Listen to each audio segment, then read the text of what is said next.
दुसरं पाय फोल्ड करायचे. काय करायचे? पाय फोल्ड करायचे. ठीक आहे, किती झाले? 2. तिसरं काय आहे? पायाने लॉक करायचं. लॉक का करायचं? कारण खेचताना पाय जाणार. किती झाले? 3. दोन्ही हात पकडायचे आणि जवळ घ्यायचे. काय आतापर्यंत काय तुमचं एनर्जी गेलेली आहे? वेस्ट झालेली आहे? काहीच एनर्जी गेलेली नाही. ठीक आहे ना. आणि एकदम बॉडी लूज सोडून द्यायची, काय टेन्शन घ्यायचं. हा, ठीक आहे. आता एवढं झालं. किती झालं काउंट? 4. पाय बेंड करायचे थोडेसे असे, काखेमध्ये एक हात टाकायचा, हात सोडायचा, हा इथे टाकायचा. हा का करायचा? कारण तो बेशुद्ध असणार आहे, त्याला तुम्ही सोडू शकत नाही. हा हात आहे, हात टाकला, हात सोडू शकतो, हा हात टाकला सरळ. आणि बॉडीचं जवळ घ्यायचं.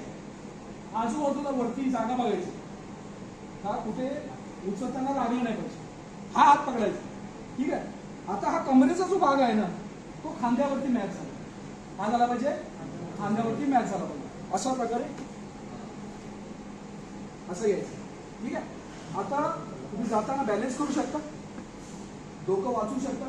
समजा आता हे इथून दरवाजा आहे, असं निघू शकता. असं लेन्थ जास्त होतं, असं निघू शकता. परत सरळ होऊ शकता, परत जाऊ शकता. ठीक आहे.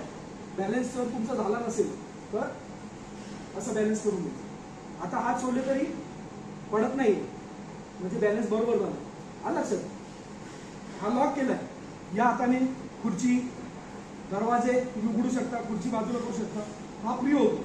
जिथून जशी जागा असेल तशी तुम्हाला कुठूनही बाहेर निघता येईल. आलं लक्षात? असं कमीत कमी तुम्ही जर प्रॅक्टिस नसेल तरी 1 किलोमीटर पर्यंत जाऊ शकता. किती? 1 किलोमीटर पर्यंत. आता पूर्ण आपण शेवटपर्यंत खाली जाईपर्यंत मी असं करू शकतो, कारण इझी आहे.